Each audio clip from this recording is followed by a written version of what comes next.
Hi, everybody, and welcome. It's Michelle Murphy with the Rural Alliance and Denille Laplatt with CDE. Kirk Banghart is behind the camera today, and we're super excited. We are live at the National Rural Education Conference in Kentucky, and we are here with Shelley Badgett. I'm going to let Denille, was just doing a session and met Shelley and heard about some amazing work that she's doing, so we wanted to get a chance to share it all with you. Awesome. Thanks, Michelle, and welcome, Shelley. Thank you. So today we did a session on stakeholder engagement, and we had our attendees share out some information and highlight some of their work. And so Shelley talked about the Dream Bus that their district is using as a tool for stakeholder engagement and to serve their students and community members. And so we just asked Shelley if she would spend a few minutes with us talking about the concept of the Dream Bus, and I'll let Shelley introduce herself, and then we'll talk more about the Dream Bus. I'm Shelley Badgett. I am from Marion County, Kentucky, and I am the Director of Instruction and Federal Programs. And I've been with this district this is my 4th year. So I was the Director of Special Ed right before that. This is my first year as Director of Instruction, but I'm excited because this district is visionary. And when the first year that I came on, they had just unveiled what they kept calling the Dream Bus. I had not seen the Dream Bus, but it was a buzz around. So we have an annual summit every year where we ask the community, what do you want from us? What do you want our students to know? What do you want us to do? So they had unveiled the Dream Bus. Now, what I found out was that the Dream Bus was a vision of our superintendent, Laura Slosser, and she just wanted to connect those welding and carpentry and all of those skills with, high school learning and what can we do for the community. So she purchased a bus. We had an extra bus, I guess, and It's literally a school bus. It's Yes, a school. It was a school bus. bus. It was the yellow school bus. So, but it doesn't look like the yellow school bus anymore. But she decided, and she gave that to the ATC, our area tech center in the high school, and she just said, let's make this something great, something that nobody else has. She likes to have something that nobody else has. So as with any rural district, feeding in the summer is an issue because we know that once our kids leave us, we're happy it's summer, but we know that, we're feeding them every day. And, So we have an it's okay to interrupt policy. Yeah, go ahead. Can you tell us a little bit about your district, the demographic, student Sure. demographic? And We have about 3,200 students.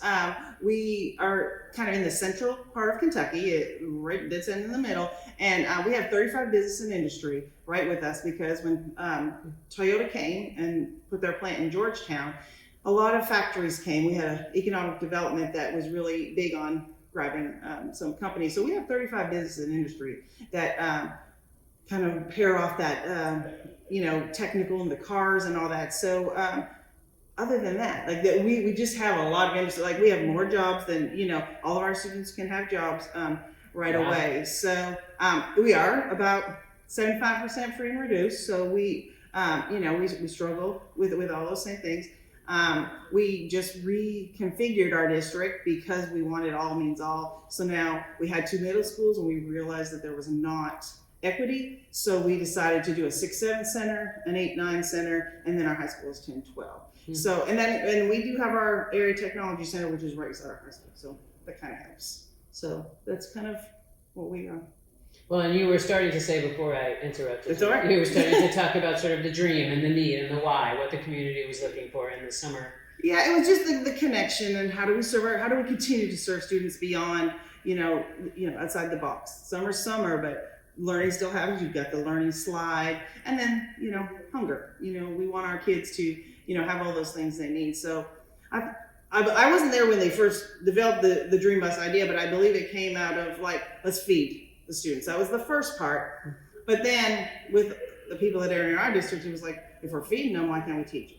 So then it was like, okay, so let's figure this out. And then once that kind of was put out there, they let the students design, what is it going to look like inside? This is the relevance piece, because if it's not relevant, and the kids are so excited. I wish I had a kid here with me to share, because if you ask them, they were like, I was part of the Dream Bus. Like I did the cabinets, or I did the little welding sign. So when it was unveiled, I think everybody had done pieces, and then everybody was so excited to see the final, because it just became one of those things. And People thought we were a little bit crazy, I think. At the beginning, like, what are you going to do, put this bus, drive it through? But I think we've served over, with our summer feeding with the Dream Bus and everything, I think 16,000 meals last summer. So we're pretty excited. We have much more. I was trying to remember the number of students that we served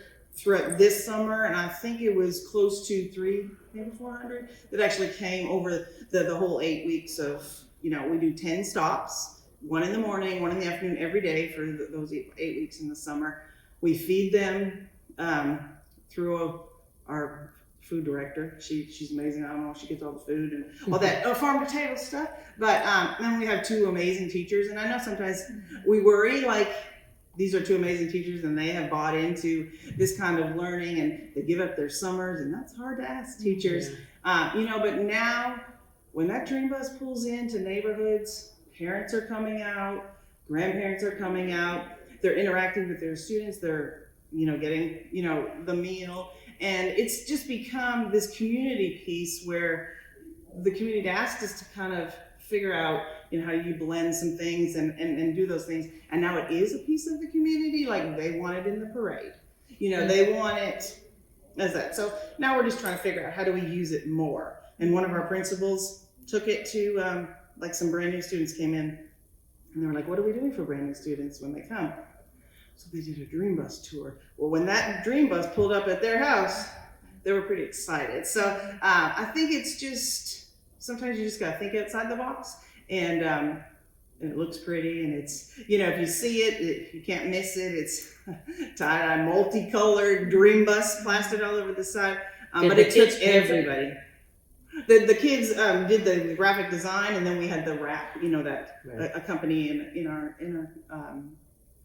district that does that kind of thing. So, but they did that. They designed the cabinets. They came in, did the cabinets, and like they pulled it apart first, and then they put it back together after they designed it. So it was really that project-based learning with multiple pieces together, and the need. And then that was a big thing for the community, because you always want to say, this is what we're doing, and the community was pretty happy. So we've been pretty excited, and we just hope that we continue to think visionary, and that's a lot of meals that were served, and a lot of, people that are pretty proud of that, and that's what we want. We want people to say that. So that it's kind of our Dream Bus. Awesome. Well, thank you, Shelley. Thanks for being a part of our podcast. Thank you. And we will upload. There's a great video we just got to watch of the kids actually using the bus, and so we will upload when we upload the podcast.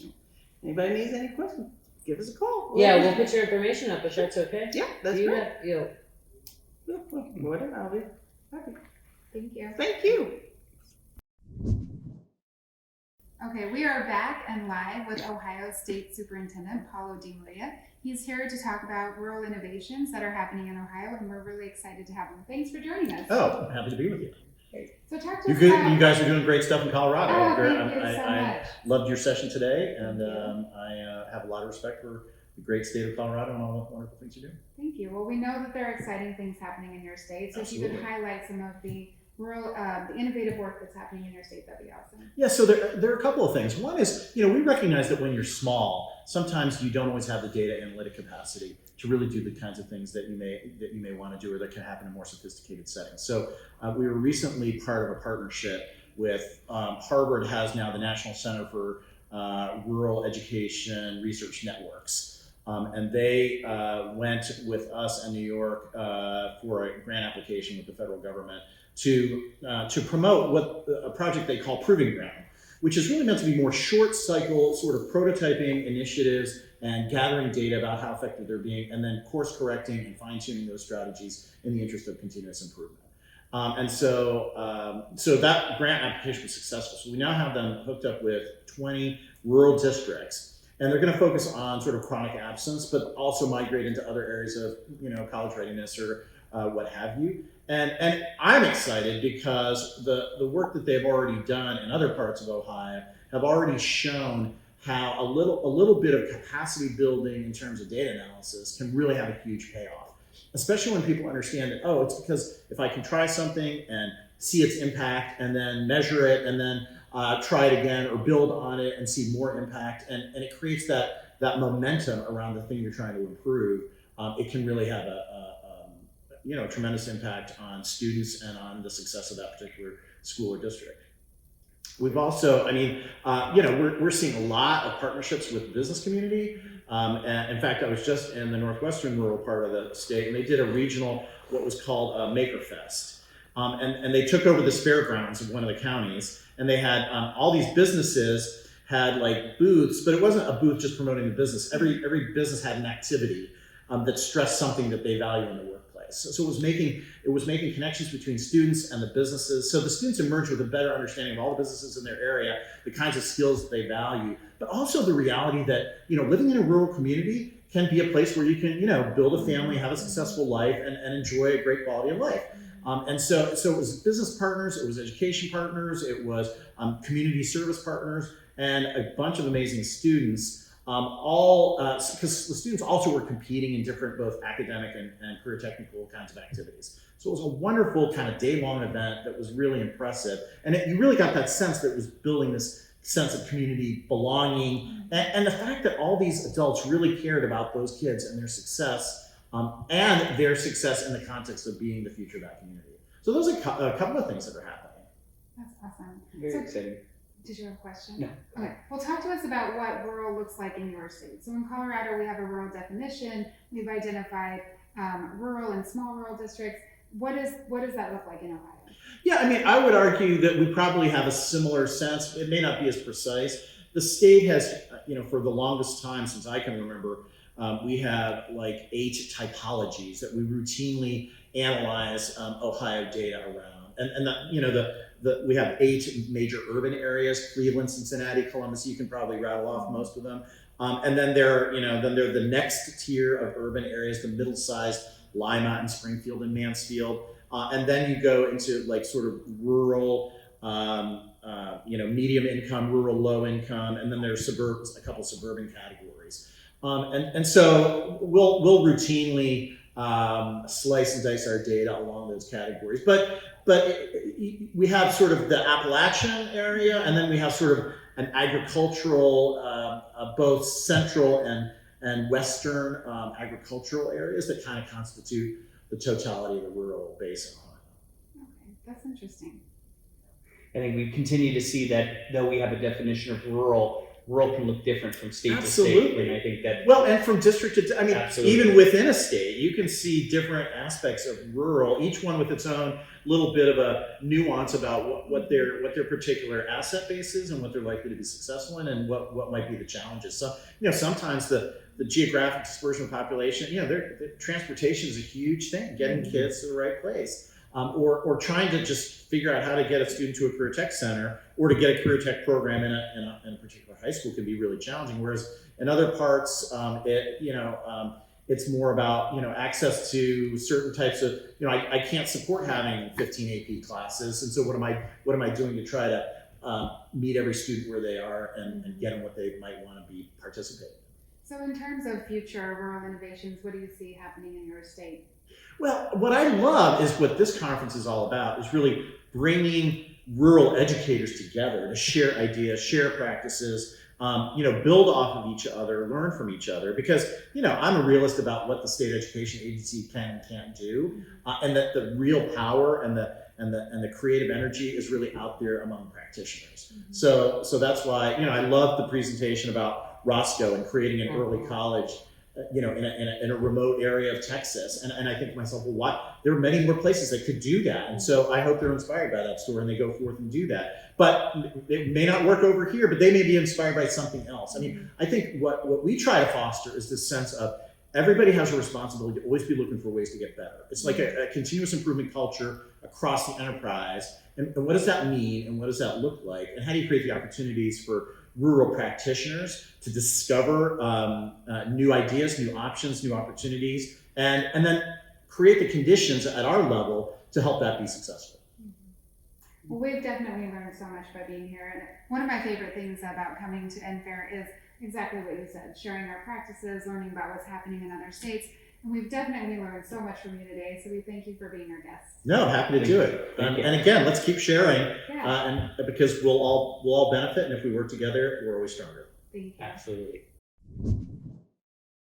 Hi, we're here with Alan Pratt, and Alan is the Executive Director of the National Rural Education Association. And so, Alan, we're just talking about all the great things that we know are going on in rural education, and so wanted to hear from someone who we know gets to see a lot going on around the country, and so just wanted to hear about what you've seen that's exciting out there in rural education. So since I know this as a Colorado lean or slant, I will say that Colorado's ahead of the game in a lot of areas on what's going on with rural education and innovative practices in rural education. So I would give a shout out to Colorado and the work that's going on in the state. And I think that's, you should realize that you are at the forefront and doing a lot of good work. As I travel the country, I do share your work and share the ideas that you bring to the table. And it's amazing how there's a copy of that work. From rural housing, some subsidized housing to teacher loan forgiveness and or stipends for teachers. So that's very important. And I think it's whenever there's something created or innovated, it's good to share that information because other states can replicate and copy because they think Colorado's a rural state. We can do it in our state as well. With that being said, there's all kinds of work going on from North Carolina to Washington State, Montana, that is all connected to rural teacher issues or rural issues in general. And it's really exciting how people attack and address those issues. And I say attack in the sense of sometimes legislatively you have to kind of attack and then addressing those and trying to make it better for all. So. What would you say is like if there is one most pressing issue for rural districts around the state, around the country? I think if you did like a top 5 list, Yeah. you're going to look at teacher shortage is going to be right up there. And I think teacher shortage in the sense of the prep is there's not as many students going through to be teachers. That's number one. And number two, there's not a lot of applicants going to rural areas. So I think rural districts are being real creative on how they address those issues by virtually or by, there's been a lot going on with hiring international teachers to come over and be teachers. So that's real strong, especially Midwest, Far West. I think that's becoming a kind of a trend that comes with good and bad. Because of language barriers and all that. So I would think those. I think obviously salary and funding would be one of those. Top 5, and it's always going to be around those things of what we cannot feel and what we need to feel, and the argument of do we put a warm body in the classroom versus what do we do to make things. Yeah, and those are tough, and I think that's kind of what I think everyone's battling, and there's a lot more positive going on in rural than if you look at the mainstream media or the east and left coast and how they're writing stuff. There's a lot of deficit, but there's a lot more positive going on. So that's very good. And rural is more diverse than the east and left coast make us out to be. So it's a very good thing. You were saying left intentionally instead of west. Yes. Okay, welcome to Alan. I'm sorry, west. Tell us a little bit about NREA. I know what you all do, but tell us about the organization and sort of your mission. So, our mission is to be the voice of rural schools and communities. But one of the things since I've been on, this is going on my 4th year, is to grow our membership and grow our state affiliates. So we went from around 31 state affiliates and we're up to 42 now. So we've added several states, North Dakota being the latest one, which was approved last week, and Kentucky's kicking off tonight here at the conference. North Carolina was 2 weeks ago, so we're adding those state affiliates, and each state affiliate's totally set up differently from a legislative standpoint or the services or professional development, whatever they may be. That's been a large part of our work, is to grow the membership. Next part of that has been on the kind of connecting grants and connecting funding to different states, and rural's been kind of a hot topic, and there's been philanthropy work in those areas, so that's been good for us to connect those different states. So as far as NFAIR, what would you say that was the best part of the conference so far, besides the fact of being on Redefining Rural? So personally or professionally? So we need to Stick with professionally. So professionally, I think it's great that we can make so many connections across the country because there's 44 states represented here. How many 40 attendees? We're over 600 this year. And I'll be honest with you, I think in Colorado kind of set the tone last year for this different push of what we're seeing. And to have a large group from Colorado come to Kentucky has been very, How many do we have here? I would say it's 40? 50 or 55, 50? Something like that. I think the producer in the back said 55. So I think that's important. Yeah. I think Kentucky here I think they have 112.